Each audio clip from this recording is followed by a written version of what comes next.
بسم اللہ الرحمن الرحیم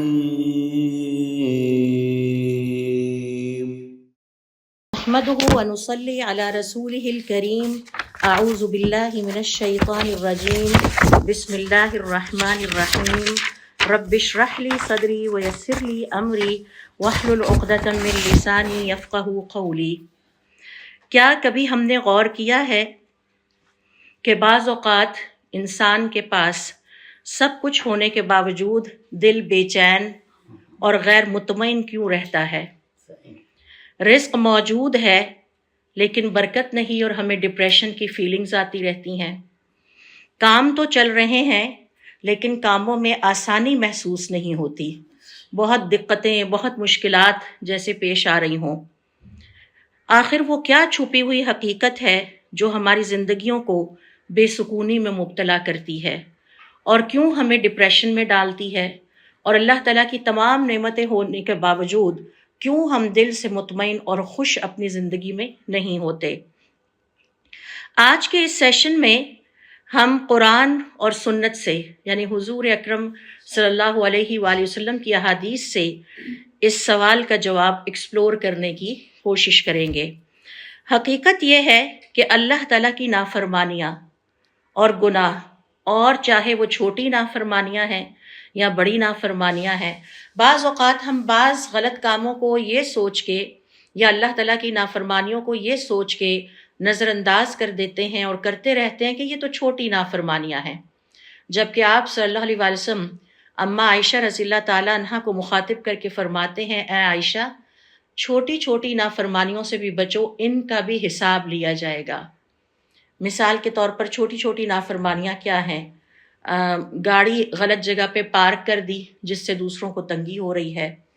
یا راستے میں گزرتے ہوئے کوئی ایسی چیز پھینک دی جس سے دوسروں کو اذیت پہنچ رہی ہے،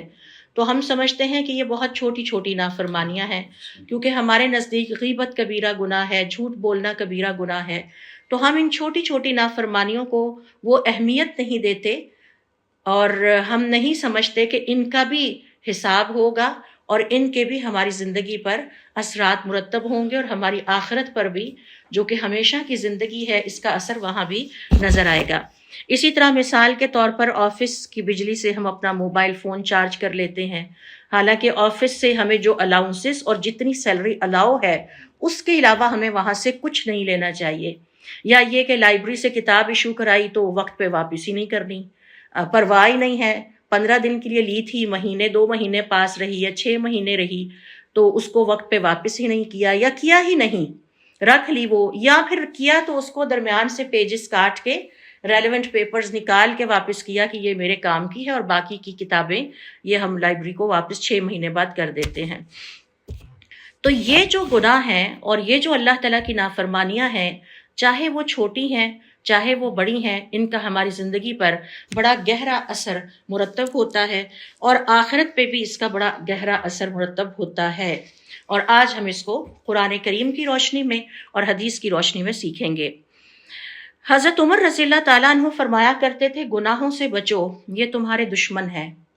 گناہوں سے اس طرح بچو جیسے تم اپنے دشمنوں سے بچتے ہو۔ تو دیکھیے ہم اپنے دشمنوں سے کیسے بچتے ہیں،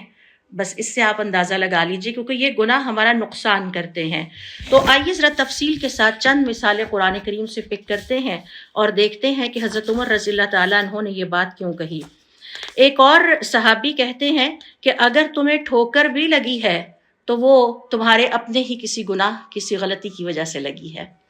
تو اس فوراً استغفر اللہ و اتوب الیہ، اور اپنی روش سے ہمیں ہٹنا چاہیے، سیلف ایویلیویشن کرنا چاہیے کہ کہاں مجھ سے اللہ تعالیٰ کے حق میں نافرمانی ہوئی، میں نے کوئی گناہ ایسا کیا کہ جس کے نتیجے میں اس کا وبال آج مجھ پر اور اس کی نحوست اور بے برکتی مجھے فیس کرنا پڑ رہی ہے۔ ابن تیمیہ رحمۃ اللہ علیہ فرماتے ہیں، گناہوں کے اثرات ہوتے ہیں، گناہوں کے وبال ہوتے ہیں،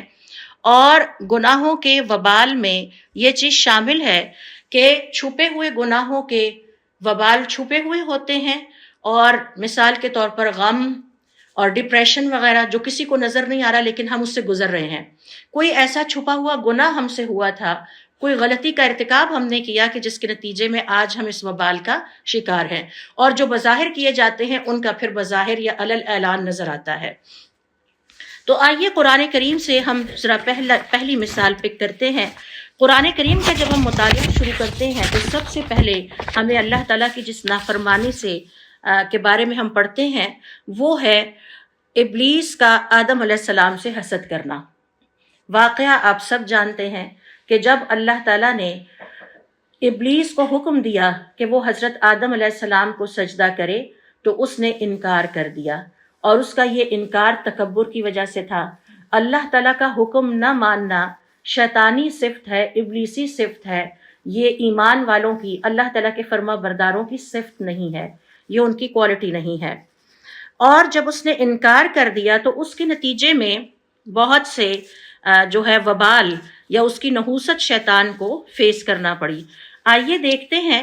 کہ وہ نحوست کیا ہے۔ اس کے حوالے سے علماء کرام کا یہ کہنا ہے کہ شیطان کو گناہ کی وجہ سے ہونے والی نحوست سب سے پہلے نمبر پر اللہ تعالیٰ کی رحمت سے مکمل طور پر وہ محروم ہو گیا۔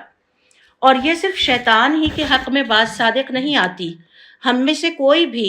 جب کبھی بھی اللہ رب العزت کی نافرمانی کا ارتکاب کرتا ہے تو اللہ تعالیٰ کی رحمت سے محروم کر دیا جاتا ہے، اور پھر ہمیشہ کے لیے اللہ تعالیٰ کی رحمت سے دور اور مردود قرار پایا۔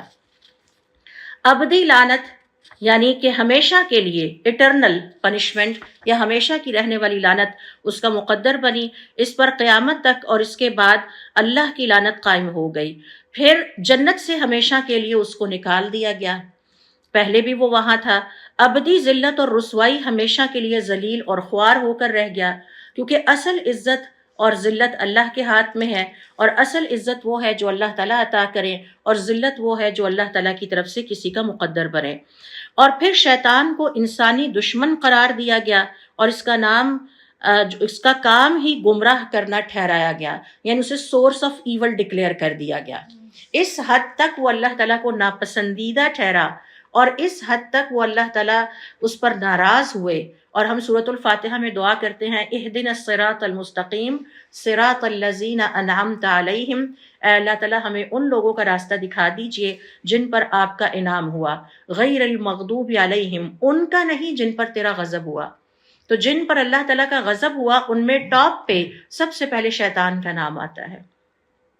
اور اس کے بعد پھر یہودیوں کا ذکر اللہ رب العزت نے قرآن کریم میں کیا ہے۔ تو اسے انسانی دشمن قرار دیا گیا، اور اس کا کام ہی گمراہ کرنا ٹھہرایا گیا، یعنی اب وہ سورس آف ایول بن گیا کہ دنیا میں، کائنات میں شر کا سمبل اور شر کا سورس بن گیا۔ دل پر مہر لگ گئی اور ہدایت کی قبولیت سے محرومی کا اعلان کر دیا گیا، کسی معافی اور توبہ سے محروم کر دیا گیا، کیونکہ اس نے توبہ سے انکار کیا، اس نے توبہ بھی نہیں کی، اور اس نے اللہ رب العزت کے حکم کو تسلیم بھی نہیں کیا۔ اب علماء کرام کا یہ کہنا ہے کہ اس قصے سے یہ جو ہم لیسنز ڈیرائیو کر رہے ہیں یہ صرف شیطان کے لیے نہیں ہے، یہ دراصل ہمارے لیے مثال کے طور پر بیان کیے گئے ہیں کہ جب کوئی شخص یا کوئی انسان یا کوئی مسلمان گناہ کا ارتکاب کرتا ہے، غلط کام کرتا ہے، تو اس کے نتیجے میں یہ چند ہمارے پاس پوائنٹس ہیں کہ کس طرح سے وہ اللہ تعالیٰ کی رحمت سے محروم کر دیا جاتا ہے، اور ہمیشہ کے لیے جنت اس پر حرام کر دی جاتی ہے جب تک کہ وہ توبہ کر کے ریکنسیلیشن نہیں کرتا، اللہ تعالیٰ کے ساتھ اپنے کنیکشن کو ری اسٹیبلش نہیں کرتا۔ اور پھر ابدی ذلت اور رسوائی ہے گناہ گار کے لیے جب تک کہ وہ توبہ نہیں کرتا، اور پھر اس کے دل پر مہر لگ جاتی ہے۔ اور آپ سب اس حدیث سے واقف ہیں کہ جب بھی مسلمان ایک نافرمانی کرتا ہے تو اس کے دل پر ایک سیاہ نقطہ لگا دیا جاتا ہے، اور پھر جب وہ دوسری کرتا ہے تو دوسرا سیاہ نقطہ لگا دیا جاتا ہے، یہاں تک کہ جب وہ نافرمانیاں کرتا چلا جاتا ہے تو اس کا پورا دل ہی سیاہ ہو چکا ہوتا ہے۔ تو دل پر مہر لگ گئی اور ہدایت سے محروم کر دیا جاتا ہے، اور اگر وہ توبہ نہیں کرتا تو پھر ظاہر ہے کہ اسے جو ہے وہ اللہ رب العزت کی آپ کہہ سکتے ہیں کہ بالکل کسی قسم کی معافی یا رحمت کی امید نہیں رکھنی چاہیے۔ اس کے بعد دیکھیے ہمارے پاس دوسری مثال ہے، اور یہاں پر کئی مثالیں ہیں لیکن چند میں پک کروں گی سیشن کے ٹائم کو سامنے رکھتے ہوئے۔ یہاں پر ہمارے پاس دوسری مثال ہے حضرت آدم علیہ السلام کی غلطی کی مثال۔ ایک غلطی حضرت آدم علیہ السلام سے بھی ہوئی تھی۔ سب سے پہلے نمبر پر ترتیب کے لحاظ سے دیکھیں تو ابلیس کی غلطی کا ذکر ہے، اور اس کے بعد حضرت آدم علیہ السلام نے اللہ تعالیٰ کی ایک نافرمانی کی تھی، اور اس کی ڈیٹیلز میں اس لیے نہیں جاؤں گی کہ اس کی ڈیٹیلز آپ لوگ سب جانتے ہیں کہ وہ کیسے ہوا۔ ممنوع درخت سے انہوں نے کھا لیا، جس درخت سے انہیں روکا گیا تھا کہ آپ نے نہیں کھانا، اسی سے جا کر انہوں نے کھا لیا، اور اس کے بعد ان کے ساتھ کیا ہوا، آئیے ذرا دیکھتے ہیں کہ اس کے کیا اثرات یا نحوست یا بے برکتی ہے جس کا سامنا حضرت آدم علیہ السلام کو کرنا پڑا۔ سب سے پہلی بات یہ ہے کہ حضرت آدم علیہ السلام نے جب اس درخت سے کھایا جس سے ان کو روکا گیا تھا، تو وہ جنت کے اعلیٰ ترین مقام سے انہیں زمین کی طرف نزول کرنا پڑا۔ اللہ رب العزت نے انہیں جو عزت عطا کر رکھی تھی، اور وہ جس طرح سے اللہ تعالیٰ کے خاص مہمان بن کے یا باشندے بن کے جنت میں رہ رہے تھے، انہیں وہاں سے نکلنا پڑا۔ اس کے بعد دیکھیے کہ گناہ راحت کو مشقت میں بدل دیتا ہے۔ اگلی نحوست اور بے برکتی انہیں یہ برداشت کرنا پڑی، یہ سہنا پڑی کہ ان کو جو اللہ تعالیٰ نے راحتیں عطا کی تھی وہ مشقتوں میں بدل گئیں۔ سب سے بڑی راحت انسان کی عزت ہوتی ہے،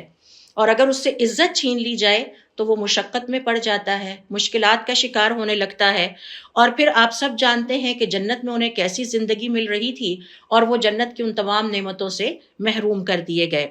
اور پھر اسی طرح سے اللہ تعالیٰ کی ناراضگی، غیر المغضوب علیہم، اگر کسی پر اللہ رب العزت کا غضب نازل ہوتا ہے تو یہ بہت بڑی نحوست ہے، بہت بڑی بے برکتی ہے۔ یہ بات ہمیں لکھ لینی چاہیے۔ ابن رجب رحمۃ اللہ علیہ فرماتے ہیں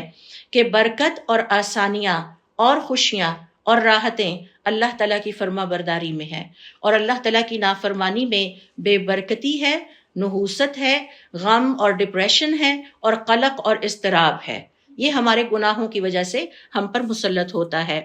پھر حضرت آدم علیہ السلام کو اپنے گناہ یا اللہ تعالیٰ کی نافرمانی کی جو ایک اور نحوست فیس کرنا پڑی، وہ یہ ہے کہ شیطان گناہ کے ذریعے انسان کو، گناہ کے وسوسے کے ذریعے انسان کو نقصان پہنچاتا ہے۔ تو شیطان اب ان کے بہت قریب آ گیا، اور وسوسے کے ذریعے سے ان کو بہلایا پھسلایا، اور اس کے نتیجے میں ان سے گناہ کا ارتکاب ہوا۔ پھر سب سے بڑی بات یہ ہے کہ لباس جنت زائل ہو گیا۔ وہ جو اللہ رب العزت نے جنت کی نعمتوں میں سے ایک لباس ان کو عطا کر رکھا تھا، وہ انسان کا پردہ جو ہے وہ ختم ہو گیا۔ اب حضرت آدم علیہ السلام کو اپنے پردے کے لیے کوشش کی ضرورت محسوس ہوئی، اس سے پہلے انہیں اپنے پردے کے لیے ایفرٹ کرنے کی ضرورت نہیں تھی۔ پھر اس نافرمانی کے نتیجے میں، اس گناہ کے نتیجے میں ایک اور نحوست اور بے برکتی یہ ہے کہ شیطان کے ساتھ کھلم کھلا دشمنی کا آغاز ہو گیا۔ جب تک اللہ تعالیٰ کی نافرمانی سے دور تھے، پروٹیکشن میں تھے، اللہ تعالیٰ کی حفاظت میں تھے، اور جب کوئی بھی انسان اللہ تعالیٰ کو چھوڑ کر شیطان کی فرما برداری کے راستے پر چل پڑتا ہے تو پھر اب وہ شیطان کے کوٹ میں ہوتا ہے۔ اب اس کے پاس جو اللہ تعالیٰ کی طرف سے پروٹیکشن تھی اور تحفظ کا سلسلہ تھا وہ ختم ہو گیا، اور پھر حضرت آدم علیہ السلام کے لیے وسوسوں اور گمراہی کے بے تحاشا دروازے کھل گئے، اور اس طرح حضرت آدم علیہ السلام کے امتحان کی شکل اور امتحان کی پیچیدگی، یعنی کمپلیکس قسم کا، ایک کمپلیکیٹڈ قسم کا امتحان شروع ہو گیا کہ جس میں آل دا ٹائم وسوسے اور غم اور اندیشے انہیں گھیرے رکھتے۔ امام احمد ابن حنبل رحمۃ اللہ علیہ اپنی کتاب الزہد میں بیان کرتے ہیں کہ جب حضرت ابراہیم علیہ السلام کو زمین پر اتارا گیا اور ساتھ ان کی اولاد بھی اتری، تو وہ 350 سال تک روتے رہے، اور روتے رہنے سے ان کے چہرے پر نشان پڑ گئے تھے۔ ایک دن ان کے بچوں نے ان سے کہا کہ ابا جان، ہم سے آپ کا یہ رونا دیکھا نہیں جاتا، کیا آپ جنت کی نعمتوں کو یاد کرتے رہتے ہیں؟ انہوں نے کہا، میں جنت کی نعمتوں کو یاد نہیں کرتا، میں جب جنت میں تھا تو میں اللہ تعالیٰ کے عرش کے گرد طواف کرنے والے فرشتوں کی تسبیحیں سنا کرتا تھا، میں ان آوازوں کو اب بہت مس کرتا ہوں۔ تو آپ دیکھیے کہ ایک انتہائی روحانی قسم کے، ایک اسپرچول قسم کے انوائرمنٹ، جہاں وہ اللہ تعالیٰ کے اتنے قریب تھے، ایک گناہ کی وجہ سے وہ کتنے دور چلے گئے۔ ذرا تصور کیجئے اللہ کا عرش کہاں ہے، اور اللہ تعالیٰ کا عرش اس کائنات کی آخری مخلوق ہے، یعنی اس کائنات کا جو سب سے آخری سرا بنتا ہے، یہاں سے کنارہ بنتا ہے، وہ اللہ تعالیٰ کا عرش ہے،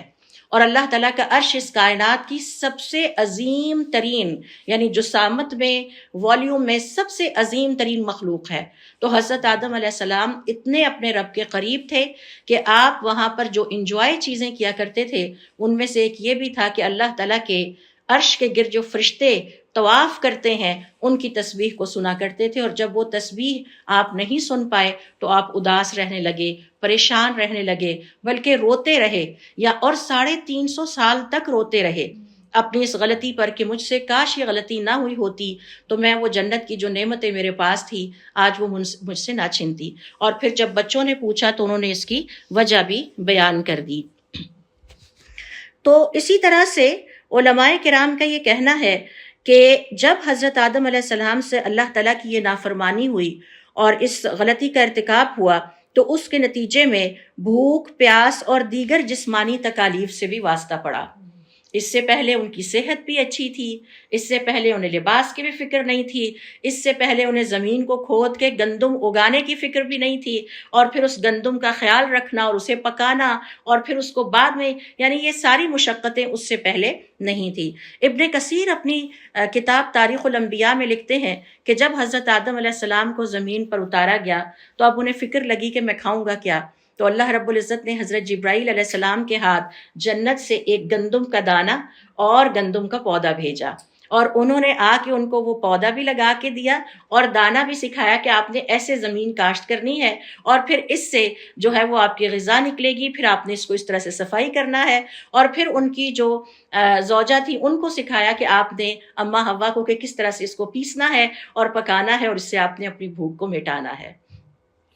تو یعنی یہ ساری مشقتیں حضرت آدم علیہ السلام کو ان سے واسطہ پڑا بعد میں، اور پھر اسی طرح سے اسی نافرمانی کے نتیجے میں اولاد آدم کے لیے آزمائشوں کا نظام قائم ہوا۔ اس سے پہلے کوئی آزمائش نہیں تھی، اور یہ بات ہمیشہ اپنی زندگی میں ہم نے یاد رکھنی ہے کہ ہمارے اوپر زندگی میں جو بھی آزمائشیں آتی ہیں وہ ہماری اپنی کسی غلطی کا نتیجہ ہوتی ہیں، اللہ تعالیٰ کے حق میں کسی نافرمانی کا نتیجہ ہوتی ہیں، اللہ تعالیٰ کے حق میں کسی گناہ کا ارتکاب ہم کر رہے ہیں اور مسلسل کیے چلے جا رہے ہیں، چاہے ہمیں اس کا شعور ہے یا نہیں ہے، اس کے نتیجے میں ہم اب اس آزمائشوں کے ایک پورے سسٹم میں گھر چکے ہیں۔ تو جب تک ہم اس کو ختم نہیں کریں گے، گناہوں سے پلٹیں گے نہیں، اللہ تعالیٰ کی فرما برداری کے راستے پر نہیں آئیں گے، اور جب تک ہم توبہ نہیں کریں گے، اپنی روش کو چینج نہیں کریں گے، اس وقت تک اللہ تعالیٰ کی رحمت سے محرومی کا جو ہے وہ سامنا کرتے رہیں گے۔ پھر اسی طرح سے انسانی نسل کے لیے دنیا کو امتحان گاہ بنا دیا گیا۔ یہ دنیا پورے کا پورا ایک امتحان ہے اور کوئی آسان نہیں ہے یہاں پر زندگی گزارنا۔ ہر دم ہم جن مشکلات سے گزرتے ہیں آپ سب بھی ان سے گزرتے ہیں اور اچھی طرح سے جانتے ہیں۔ تو یہ وہ چند پوائنٹ ہیں جن کا ذکر یہاں پر علماء کرام کرتے ہیں کہ کس طرح حضرت آدم علیہ السلام کی زندگی سے برکتیں ختم ہو گئیں، جنت میں وہ تمام میسر نعمتیں، وہ آسانیاں، وہ روحانیت، وہ اللہ تعالیٰ کا تقرب اور اللہ تعالیٰ کا قرب، وہ سب کچھ ان سے چھن گیا، جس کے غم میں وہ اتنا رویا کرتے تھے کہ آخر کار ان کے بچوں نے آ کے ان سے کہا کہ ابا جان ہم سے آپ کا یہ رونا دیکھا نہیں جاتا۔ تو یہ ساری برکتیں ختم ہو گئیں، اللہ تعالیٰ کی مدد اور اللہ تعالیٰ کی حفاظت بھی ان سے چھن گئی۔ اور یہ مثالیں صرف حضرت آدم علیہ السلام کے حق کے لیے بیان نہیں کی گئیں، یہ ہم سب کے لیے قرآن کریم میں قصے اور کہانیاں اس لیے بیان کیے گئے ہیں تاکہ ہم ان سے عبرت پکڑیں، ان سے لیسن سیکھیں اور اپنے آپ کو چینج کریں، اپنے آپ کو تبدیل کریں، اور اللہ رب العزت کے ساتھ ہم دوبارہ ریکنیکٹ ہونے کی کوشش کریں۔ پھر اسی طرح سے دیکھیے کہ ایک اور واقعہ جس کا قرآن کریم میں ذکر ملتا ہے، اور اس گناہ کے نحوست اور اللہ تعالیٰ کی نافرمانی کے نتیجے میں ہونے والی نحوست اور بے برکتی کا ذرا ہم مطالعہ کرتے ہیں۔ ہم سب جانتے ہیں کہ قابیل نے اپنے بھائی حابیل کو قتل کر دیا تھا، اور پورے قصے کے بیک گراؤنڈ میں میں نہیں جاؤں گی، آپ بھی جانتے ہیں۔ دونوں بھائیوں کے درمیان حسد کا جذبہ پیدا ہوا، اور قابیل نے حسد کے مارے اپنے بھائی حابیل کو قتل کر دیا۔ حتیٰ کہ حضور اکرم صلی اللہ علیہ وسلم اپنی ایک حدیث میں فرماتے ہیں کہ جو بھی جان اب اس دنیا میں ظلم کے ساتھ قتل کی جاتی ہے، اس کے خون کے گناہ کا کچھ حصہ آدم علیہ السلام کے پہلے بیٹے قابیل پر ہوتا ہے، کیونکہ وہی پہلا شخص ہے جس نے قتل کا ٹرینڈ سیٹ کیا تھا۔ ٹرینڈ سیٹ، آج بھی ہم یہ کہتے ہیں ٹرینڈ کر رہا ہے۔ ٹرینڈ کیا ہوتا ہے؟ بحیثیت مدر، اگر میرے بچے مجھے دیکھتے ہیں کہ میں نماز نہیں پڑھتی تو وہ بھی نماز نہیں پڑھیں گے۔ اس کا مطلب ہے کہ میں نے اپنے گھر کے اندر ایک ٹرینڈ سیٹ کر دیا اللہ تعالیٰ کی نافرمانی کا۔ تو آپ صلی اللہ علیہ وسلم فرماتے ہیں کہ اب اس روئے زمین پر جب بھی کوئی قتل ناحق ہوتا ہے تو اس کے گناہ کا ایک حصہ قابیل پر جاتا ہے، کیونکہ اس نے یہ کام سب سے پہلے انٹروڈیوس کرایا تھا۔ تو آپ سوچئے کہ حضرت آدم علیہ السلام کی پیدائش سے لے کر اور حابیل اور قابیل کے زمانے تک، اور فی زمانہ تو اب انسان مولی اور گاجر کی طرح دھماکوں میں اور بلاسٹ میں کٹتے ہیں، تو ایک ٹرینڈ جو ہم غلط چھوڑ جائیں اس دنیا میں، چاہے وہ ہمارے گھر کے اندر ہو، چاہے بینگ ٹیچر میرے اسٹوڈنٹس کے درمیان ہو، یا تو وہ کتنا خطرناک ہے اور وہ اللہ تعالیٰ کی کتنی عظیم نافرمانی بن جاتی ہے۔ اگر میرے طالب علم میری وجہ سے اللہ تعالیٰ کی نافرمانی کے راستے پر چل پڑتے ہیں اور وہ کہتے ہیں جی میڈم احمد رفیع ایسا کرتی تھیں اس لیے ہم بھی کر رہے ہیں، تو دیکھیے کہ یہ کس قدر بھاری بوجھ ہے۔ اور اسی بات کی طرف اللہ رب العزت نے قرآن کریم میں ذکر کیا ہے کہ وہ اس دن اپنے گناہوں کا اور دوسروں کے گناہوں کا بھی بوجھ اٹھائے ہوئے آئیں گے۔ اگر ماں نے اپنے بچوں کو دینداری کی تربیت نہیں دی، روزہ رکھنا، نماز پڑھنا، زکوٰۃ ادا کرنا، جو بھی اسلام کی بیسکس ہیں وہ نہیں سکھائیں، تو اس کے کندھوں پر نہ صرف اپنی نافرمانی کے گناہ اور اللہ تعالیٰ کے حق میں گناہ کا بوجھ ہوگا، بلکہ اپنے بچوں کی نافرمانیوں کا بوجھ بھی ہوگا۔ تو یہ حضور اکرم صلی اللہ علیہ وسلم کی ایک حدیث ہے جس سے ہم اسلام کا اہم قاعدہ سیکھتے ہیں کہ جو شخص بھی کوئی غلط سنت یا برائی یا ٹرینڈ سٹارٹ کرتا ہے، اس کے اثرات قیامت تک جاری رہ سکتے ہیں اور اس کا وبال اس پر آ سکتا ہے۔ جو بھی غلط کام آج ہم کر جائیں گے اور پھر وہ ہماری اولادیں، ینگ جنریشنز، ہمارے اسٹوڈنٹ ہمارے بعد اس کو کرتے ہیں اور پھر ان کو دیکھ کے اگلے ینگسٹرز کرتے ہیں، تو یہ بہت ہی خطرناک چیز ہے۔ اب یہاں پہ یہ جو قابیل نے اپنے بھائی سے حسد کیا حابیل سے، یہاں تک کہ اس کو قتل کر ڈالا، اس کے حوالے سے اس نے کیا نحوست اور بے برکتی فیس کی دنیا کی زندگی میں بھی اور کیا آخرت میں بھی ہوگی، آئیے ذرا مفسرین کرام کی آراء اس حوالے سے دیکھتے ہیں۔ سب سے پہلی بات تو یہ ہے کہ حسد سے بچیں۔ حسد انسان کو اللہ تعالیٰ کی دیگر نافرمانیوں تک لے جاتا ہے، قتل تک لے گیا۔ حضرت یوسف علیہ السلام کے قصے میں بھی دیکھیے کہ بھائیوں نے حسد میں حضرت یوسف علیہ السلام کو قتل کرنے تک کی پوری پلاننگ کی اور کر بھی دیا، کنویں میں پھینک کے اپنی طرف سے انہوں نے ختم کر دیا تھا، اور اس کے پیچھے کیا فیکٹر تھا کہ انہیں حسد تھا۔ یہاں پر بھی قابیل نے اپنے بھائی حابیل سے حسد کیا، اور اس کے بعد پہلی نافرمانی حسد ہے اور دوسری نافرمانی انسان کو قتل تک لے گیا۔ تو حسد کی وجہ سے اللہ تعالیٰ کے حق میں انسان اور گناہ کرتا چلا جاتا ہے۔ گناہ قبولیت عمل میں رکاوٹ بنتا ہے۔ حابیل کی قربانی پھر قبول نہیں ہوئی۔ جب ایک بھائی نے دوسرے سے حسد کیا تو جس نے حسد کیا پھر اس کی قربانی اللہ تعالیٰ نے قبول نہیں کی۔ تو ذرا صرف اس ایک پوائنٹ کو رک کے آج ہم سوچیں کہ ہم کتنے لوگوں سے حسد کرتے ہیں، اور حسد میں ہم نے انہیں کہاں کہاں نقصان پہنچانے کی کوشش کی۔ کیا ہماری عبادتیں، ہماری نمازیں، ہمارے روزے، ہمارے صدقے، ہماری زکاتیں، حج، عمرے قبول ہوئے کہ نہیں ہوئے؟ یہیں پہ ہمیں اپنی فکر لگ جانی چاہیے۔ تو گناہ قبولیت عمل میں رکاوٹ بنتا ہے۔ حابیل کی قربانی قبول نہیں ہوئی۔ قابیل جو ہے اس کے گناہ اور ناپاک نیت کی وجہ سے اعمال کی قبولیت ختم ہو گئی۔ ایک اس گناہ کی وجہ سے اس کے اعمال کی قبولیت ختم ہو گئی،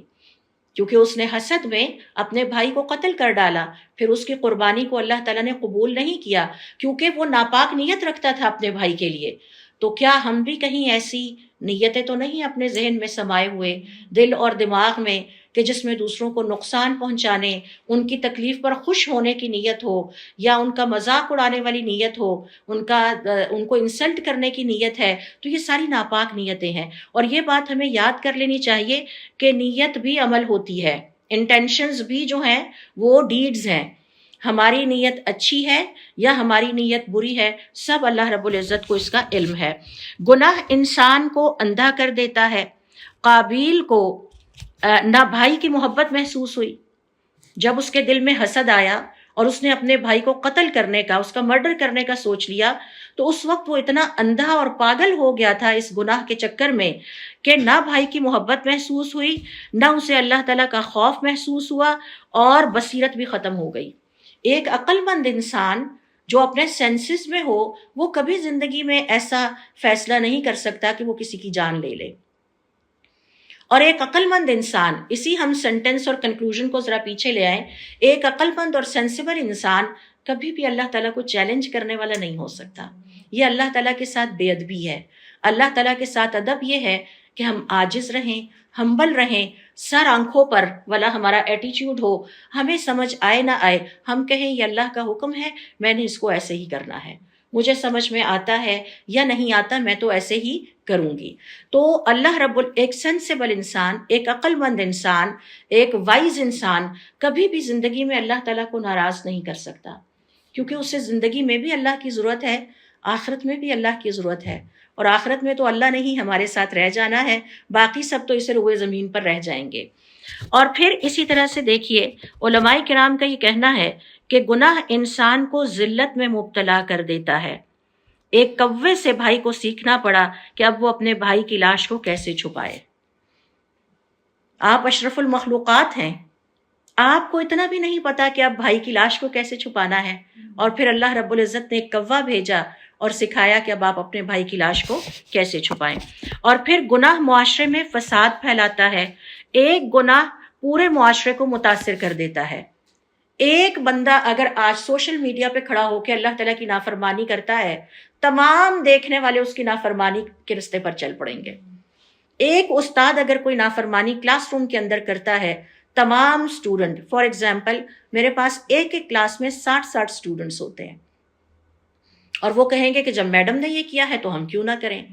تو یہ ایک گناہ جو ہے وہ پورے معاشرے میں فساد پھیلا دیتا ہے۔ تو آپ یہ دیکھیے کہ انسانوں کے لیے اس نے قتل کا ٹرینڈ سیٹ کر دیا، یعنی گویا اس نے ہیومن مائنڈ کو یہ میسج دیا کہ کسی دوسرے کو نقصان پہنچانے کا سب سے اچھا طریقہ یہ ہے کہ اس کی جان لے لو۔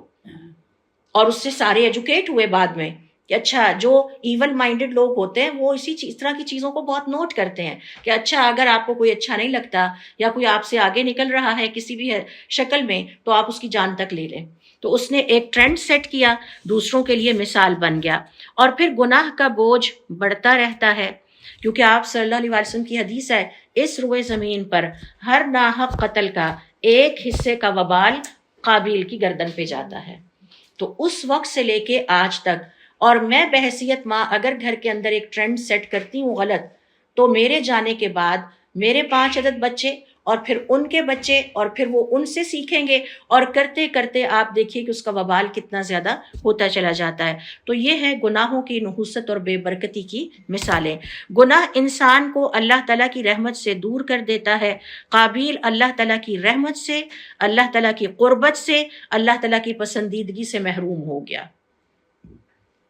اس طرح سے قابیل نے اللہ تعالیٰ کو ناراض کیا اور اپنے بھائی کی جان لے کر ایک عظیم گناہ کا ارتکاب کیا، اور اس کی نحوست اور بے برکتی اور اس کے جو کانسیکوینسز تھے وہ اس کو فیس کرنا پڑے۔ اس کے بعد دیکھیے پھر ایک اور مثال ہم دیکھتے ہیں قرآن کریم میں اللہ رب العزت نے بیان کی ہے حضرت نوح علیہ السلام اور ان کی قوم کی۔ حضرت نوح علیہ السلام اور ان کی قوم کے حوالے سے سورہ نوح کی آیت نمبر 25 میں اللہ رب العزت کا ارشاد ہے، اور الفاظ ہم نے بہت غور سے سننے ہیں۔ مما خطیئاتہم، حضرت نوح علیہ السلام کی قوم اپنے گناہوں کی وجہ سے اغرقوا، پانی میں غرق کر دیے گئے۔ حضرت عمر رضی اللہ تعالیٰ عنہ کے دور میں زلزلہ آیا تو انہوں نے سارے مدینہ والوں کو اکٹھا کر کے کہا تم میں سے کسی نے کوئی غلطی کی ہے، آج کے بعد اگر دوبارہ زلزلہ آیا تو عمر تمہارے ساتھ اس زمین پر نہیں رہے گا۔ یہ ہیں وہ عقل مند لوگ، یہ ہیں وہ بصیرت والے لوگ، اور یہ ہیں وہ وائز اور سینسیبل لوگ جو اس بات کو پہچانتے تھے کہ یہ جو کائنات میں چینجز آتی ہیں، جن کو آج کل ہم کہتے ہیں موسمیاتی تبدیلیاں یا کلائمیٹ چینجز، ان کا تعلق کہیں نہ کہیں ہمارے اعمال سے بھی ہے۔ تو حضرت عمر رضی اللہ تعالیٰ عنہ نے فرمایا مدینہ کے لوگوں کان کھول کے سن لو، زلزلہ آیا ہے، توبہ کرو، تم میں سے ضرور کسی نے غلطی کی ہے، آئندہ زلزلہ آیا تو عمر تمہارے ساتھ مدینہ کی زمین پر نہیں رہے گا۔ فوراً برات کا اظہار کیا۔ تو حضرت عمر رضی اللہ تعالیٰ عنہ ایک عقل مند انسان تھے، انہوں نے ہمیشہ اپنی زندگی میں عقل مندی والے فیصلے دنیا کے حوالے سے اور آخرت کے حوالے سے کیے۔ تو یہاں اللہ تعالیٰ فرماتے ہیں مما خطیئاتہم، قوم نوح کے بارے میں کہ اپنے گناہوں کی وجہ سے لنک کیا ہے اللہ تعالیٰ نے، اغرقوا، انہیں پانی میں غرق کر دیا گیا، اپنے گناہوں کی وجہ سے انہیں پانی میں ڈبو دیا گیا۔ فَأُدْخِلُوا نَارًا، یہ جو ڈبونا تھا، غرق کرنا، اس کا تعلق دنیا سے ہے، یہ گناہ کی نحوست اور بے برکتی ہے۔ اور آخرت کی زندگی میں کیا ہے؟ پھر انہیں آگ میں داخل کر دیا گیا۔ یہاں انہوں نے غرق ہونے کی تکلیف اور مشقت اٹھائی کیونکہ اللہ ان سے ناراض ہے، اور آگے چل کے آخرت کی زندگی میں یہاں سے جیسے ہی جان نکلی انہیں جہنم کی طرف بھیج دیا گیا۔ تو یہ گناہوں کی نحوست اور بے برکتی ہے۔ فَلَمْ يَجِدُوا لَهُم مِّن دُونِ اللَّهِ أَنصَارًا، پھر اللہ کے علاوہ ان کا مدد کرنے والا کوئی نہیں تھا۔ یہاں پر علماء کرام کا یہ کہنا ہے کہ قوم نوح نے تقریباً 950 سال تک حضرت نوح علیہ السلام کی دعوت کو ٹھکرایا، 950 سال تک ٹھکراتے رہے، دعوت دی جاتی رہی اور وہ ٹھکراتے رہے، اتنے ان کے دل سخت ہو گئے تھے، شرک، تکبر اور نافرمانی میں ڈٹے رہے۔ بالآخر ان کے گناہوں کی نحوست نے انہیں ایسے عذاب میں مبتلا کیا کہ پوری قوم طوفان میں غرق کر دی گئی، اور آخرت میں بھی آگ کا عذاب ان کا مقدر بنا۔ گناہ اجتماعی ہلاکت کا سبب بنتا ہے، پوری قوم ہی اللہ تعالیٰ نے ہلاک کر دی، ان کا نام و نشان ہی نہیں بچا روئے زمین پر، سوائے ان چند افراد کے جنہیں کشتی میں سوار کیا گیا تھا۔ اور پھر گناہ دنیا اور آخرت دونوں میں تباہی لاتا ہے، یہاں انہیں غرق کیا گیا اور آخرت میں انہیں جہنم کی آگ میں ڈال دیا گیا۔ پھر گناہوں کی نحوست اور بے برکتی دیکھیں، گناہ انسان کو نصیحت سے محروم کر دیتا ہے۔ 950 سال کی حضرت نوح علیہ السلام کی نصیحتوں نے ان پر کوئی اثر نہیں کیا۔ اگر آج قرآن کریم سن کر ہم پر کوئی اثر نہیں ہوتا تو یہ پریشان ہونے کی بات ہے۔ حضرت عمر رضی اللہ تعالیٰ عنہ نے تو قرآن سنا تو ان کا دل بدل گیا، وہ گھر سے بہن اور بہنوئی کو ختم کرنے نکلے تھے اور قرآن سن کے ایمان لے آئے۔ اور ہم قرآن بھی پڑھتے ہیں، اذان بھی سنتے ہیں، نمازیں بھی پڑھتے ہیں، لیکن ہمارا دل نہیں بدلتا، تو اس پر پریشان ہونے کی ضرورت ہے۔ تو یہ جو گناہ ہیں ان کے کرتے رہنے کی وجہ سے نصیحتیں اثر انداز نہیں ہوتی۔ حضرت نوح علیہ السلام نے 950 سال اپنی قوم کو سمجھایا، لیکن ان پر اس نصیحت کا ان کے گناہوں کی وجہ سے کوئی اثر نہیں ہوا۔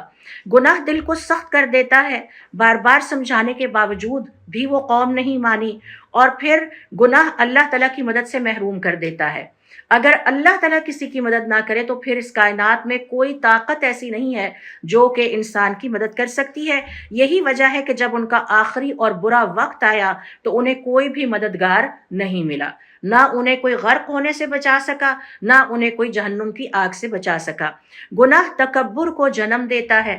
گناہ کرنا تکبر ہے، اور بدترین تکبر اللہ تعالیٰ کے حق میں تکبر ہے۔ اور وہ کیا ہے کہ اللہ تعالیٰ کسی کام کے کرنے کا حکم دے اور ہم اس کو نہ کریں۔ مثال کے طور پر اللہ تعالیٰ نے نماز پڑھنے کا حکم دیا ہے، اللہ تعالیٰ نے زکوٰۃ کی ادائیگی کا حکم دیا ہے، اللہ تعالیٰ نے رشتہ داروں کے ساتھ اچھے سلوک کا حکم دیا ہے، اللہ تعالیٰ نے ہمسائے کے ساتھ اچھے سلوک کا حکم دیا ہے۔ اگر ہم نہیں کرتے تو یہ تکبر ہے۔ اور جن کاموں کے کرنے سے روکا ہے، اگر ہم ان سے باز نہیں آتے تو یہ بھی اللہ کے حق میں تکبر ہے۔ مثال کے طور پر اللہ تعالیٰ نے ہمیں غیبت سے روکا ہے، چغلی سے روکا ہے، فساد پھیلانے سے روکا ہے، رشتہ داروں کے ساتھ بدسلوکی سے روکا ہے، تو یہ تکبر نہیں ہونا چاہیے۔ گناہ انسان کو حق کا مذاق اڑانے پر لے آتا ہے، دل اتنے سخت ہو جاتے ہیں کہ انسان اللہ تعالیٰ کے احکام کا مذاق اڑانے لگتے ہیں۔ بالکل اسی طرح جیسے بنی اسرائیل سے کہا گیا گائے ذبح کرو تو وہ مذاق اڑانے لگ گئے۔ اچھا چلیں پھر آپ اپنے رب سے پوچھ کے بتائیں کہ گائے کی عمر کیا ہو۔ اچھا چلیں پھر آپ ایک دفعہ پھر اپنے رب سے کانٹیکٹ کریں اور انہیں پوچھیں اس کا رنگ کیسا ہو۔ اچھا چلیں، یعنی ٹالتے رہے، مذاق اڑاتے رہے نبی کا اور پیغمبر کا۔ تو یہ پیغمبر کے ساتھ بھی بے ادبی تھی، اور اللہ تعالیٰ کا کہنا نہ ماننا اللہ تعالیٰ کے ساتھ بھی بے ادبی ہے۔ اور پھر وہ حضرت نوح علیہ السلام پر ہنستے تھے، حضرت نوح علیہ السلام کا مذاق اڑاتے تھے، کشتی کے پاس سے گزرتے ہوئے ہنستے تھے کہ دیکھیں کہ جب تمہاری یہ کشتی جو ہے وہ تمہیں بچا لے گی۔ اور پھر اس کے بعد دیکھیے کہ لمبی مہلت کے باوجود عذاب آ کر رہا، یعنی گناہ مہلت کے باوجود انجام کو نہیں بدلتا۔ مہلت بھی اپنی پوری کی 950 سال کی، اپنے آپ کو بدلا بھی نہیں، اس گناہ پر ڈٹے رہے، اور گناہ پر ڈٹے رہنا بہت خطرناک ہوتا ہے، اس سے اپنی جان جتنی جلدی ہو چھڑا لی جائے۔ گناہ انسان کو اندھا کر دیتا ہے، واضح حق دیکھ کر بھی وہ اس کا انکار کرتے رہے۔ پتہ تھا یہ پیغمبر ہیں، پتہ تھا یہ ٹھیک بات بتا رہے ہیں، لیکن پھر بھی اس راستے پر نہیں آئے، اور گناہ اللہ تعالیٰ کے غضب کو دعوت دیتا ہے۔ آخر کار اللہ تعالیٰ کا عذاب نازل ہوا اور پوری کی پوری قوم غرق ہو گئی، سوائے ان چند لوگوں کے جنہیں اللہ تعالیٰ نے بچانا تھا۔ اس کے بعد دیکھیے پھر ہمارے پاس ایک اور مثال قرآن کریم میں اللہ رب العزت نے گناہوں کی نحوست اور بے برکتی کے حوالے سے بیان کی ہے، اور وہ ہے حضرت یوسف علیہ السلام کے بھائیوں کی۔ اور ذرا غور سے میرے ساتھ فالو کرتے جائیے۔ سب سے پہلا گناہ انہوں نے یہ کیا کہ آپس میں کہا کہ یہ جو ہمارا چھوٹا بھائی ہے یہ ہمارے باپ کو زیادہ پیارا ہے، یعنی وہ حسد کے گناہ میں مبتلا ہوئے۔ مفسرین کرام کہتے ہیں یہیں سے بنی اسرائیل کے اندر حسد کا جو ہے وہ عادت سرایت کر گئی۔ یہ اب جو میں آپ کے سامنے کیس سٹڈی رکھ رہی ہوں قرآن کریم سے، اس سے پتہ چلتا ہے کہ جب ہم اپنے آپ کو اللہ تعالیٰ کی نافرمانی یا غلط چیزوں سے نہیں روکتے تو شروع میں وہ گناہ ہوتا ہے، پھر وہ عادت بن جاتی ہے، پھر وہ مزاج بن جاتا ہے، پھر وہ جینز میں چلا جاتا ہے، پھر وہ اگلی جنریشنز میں چلا جاتا ہے۔ یعنی یہ بہت خطرناک ہے۔ آپ کئی دفعہ کئی افراد کو دیکھ کے سوچتے ہوں گے پتہ نہیں یہ کسی نیک ماں باپ کی اولاد لگتا ہے۔ وہ کیوں آپ کو لگتا ہے؟ کہ وہ درخت پھل جو ہے وہ اپنے پھل پہچانا جاتا ہے، اس سے پتہ چلتا ہے درخت کا کہ درخت پیچھے کیسا ہے۔ تو علماء کرام یہ کہتے ہیں کہ انہوں نے سب سے پہلی غلطی یہ کی کہ انہوں نے کہا کہ یہ جو ہمارا باپ ہے اس بھائی سے زیادہ پیار کرتا ہے۔ اس سے ان کے دل میں حسد کے جذبات پیدا ہوئے، اور بعد میں بنی اسرائیل کے اندر یہ حسد ان کے خون میں سرایت کر گیا، اور آج تک وہ حسد کرتے ہیں۔ یہ سورۃ البقرہ میں اللہ تعالیٰ فرماتے ہیں۔ اور پھر انہوں نے ایک اور زیادتی اور گناہ کا کام یہ کیا کہ حضرت یوسف علیہ السلام سے کہا کہ آج اگر بنیامین نے تمہارا پیالہ چرا لیا ہے تو ان کا بھائی بھی ایسا ہی چور تھا۔ اس پر چوری کا الزام لگا دیا، حضرت یوسف علیہ السلام کے سامنے کھڑے ہیں اور کہا اس کا بھائی بھی چور تھا اس لیے اس نے بھی چوری کر لی ہے۔ یہاں پر علماء کرام کا یہ کہنا ہے کہ یہاں سے بنو اسرائیل کے اندر جھوٹ گھڑنا اور جھوٹے الزامات لگانا ان کی نسلوں میں سرایت کر گیا۔ تو یہ گناہوں کی نحوست اور بے برکتی ہے کہ ہم جو نیکیاں کرتے ہیں اور ہم جو اللہ تعالیٰ کی نافرمانیاں کرتے ہیں، ان کے اثرات ہماری آنے والی نسلوں پر مرتب ہوتے ہیں۔ آپ دیکھیے کہ سورۃ الکہف میں اللہ تعالیٰ فرماتے ہیں کہ وہ خزانہ کسی نیک آدمی کا تھا، اور اللہ تعالیٰ چاہتے تھے کہ اس کی اولاد کے لیے وہ خزانہ محفوظ رہے۔ تو اس کا مطلب ہے کہ نیک آدمی اور اس کی نسلیں، اور حضرت ابن عباس رضی اللہ تعالیٰ عنہ فرماتے ہیں کہ وہ امیجیٹ فادر نہیں تھا، وہ 7 پشتیں پیچھے ان کا کوئی نیک باپ تھا، کوئی ایک انسیسٹر اس میں اتنا نیک گزرا کہ اس کی نیکی کے اثرات 7 پشتوں میں جو ہے وہ محسوس کیے گئے۔ کچھ اسی قسم کے گناہوں کی نحوست اور بے برکتی کے اثرات بھی ہیں۔ تو انہوں نے کہا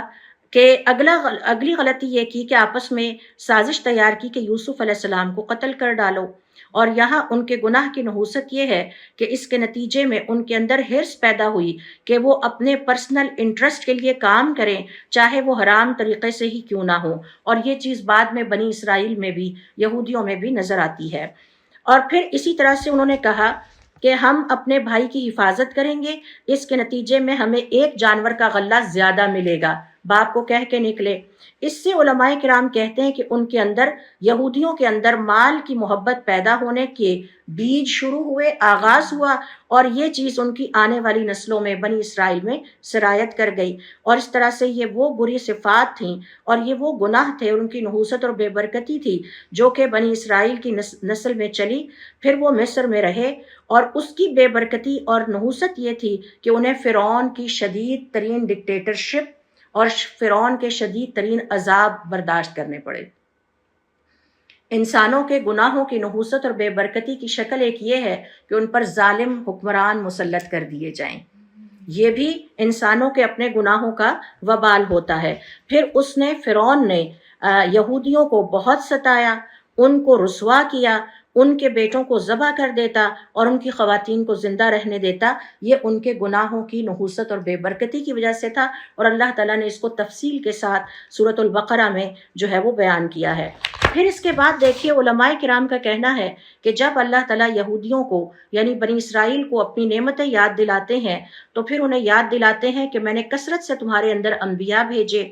اور میں نے تمہیں بہت ساری نعمتیں عطا کی، تمہارے بدترین دشمن فرعون کو تم نے اپنی آنکھوں سے اللہ کی مدد سے غرق ہوتے دیکھا، اور اس کے بعد تمہیں عزت دوبارہ عطا کی، اور جب تمہیں کہا یہاں سے نکل جاؤ تو نکلتے ہوئے پھر انہوں نے کیا کیا کہ اس بستی کے لوگوں کا سونا چرا کر نکلے۔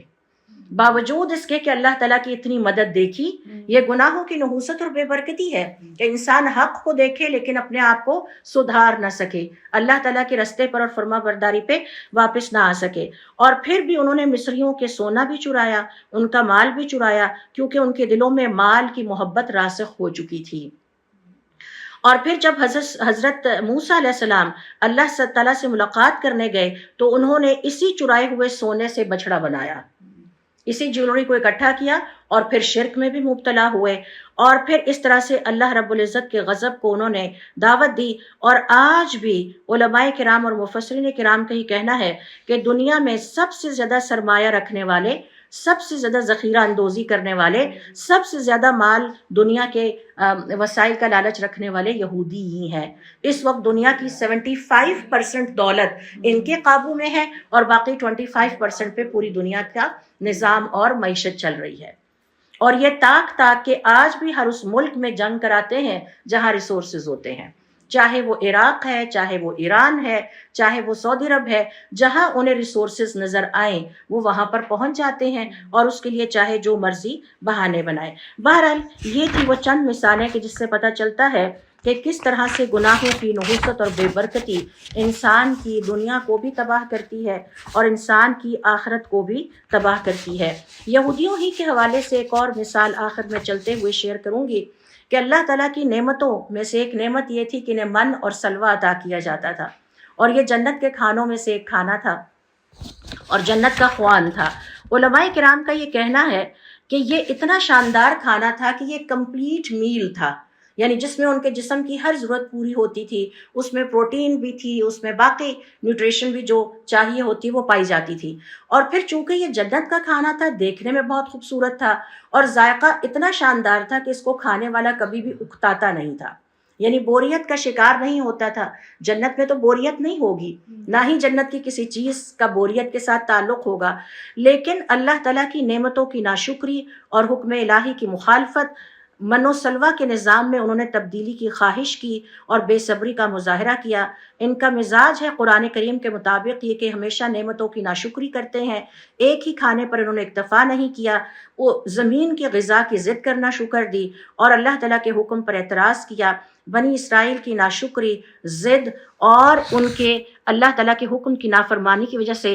دنیا میں رزق کے نظام میں مشقت، خرابی اور بے برکتی پیدا ہوئی۔ وہ مشقت، خرابی اور بے برکتی کیا ہے جو آج تک ہم سب کے سامنے ہے؟ آپ صلی اللہ علیہ وسلم فرماتے ہیں، حضرت ابو ہریرہ رضی اللہ تعالیٰ عنہ اس حدیث کو نیریٹ کرتے ہیں، لولا بنی اسرائیل، اگر بنی اسرائیل نہ ہوتے، لم یخبث الطعام، کھانا کبھی گلتا اور نہ سڑتا، ولم یخنس اللحم، نہ ہی گوشت گل سڑ کر خراب ہوتا۔ انہیں روکا گیا تھا کہ آپ نے کھانا سٹور نہیں کرنا، اللہ تعالیٰ آپ کو تازہ کھانا عطا کرتے رہیں گے۔ انہوں نے کھانا سٹور بھی کیا اور زمین کے کھانے کی جو کہ کم تر اور ادنا کھانا تھا اس کی خواہش کی، اور بہترین کھانے کو رد کر دیا۔ نتیجہ آج تک قوم یہود پر جو ذلت اور جو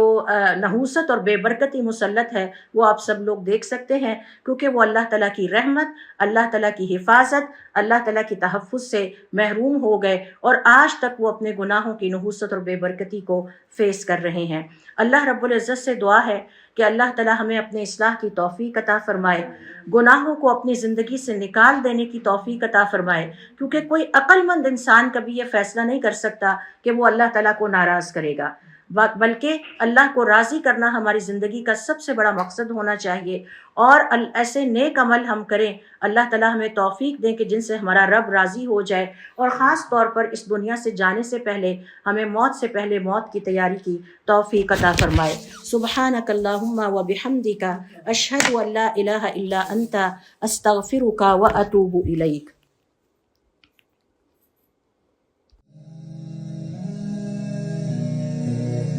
Mm-hmm.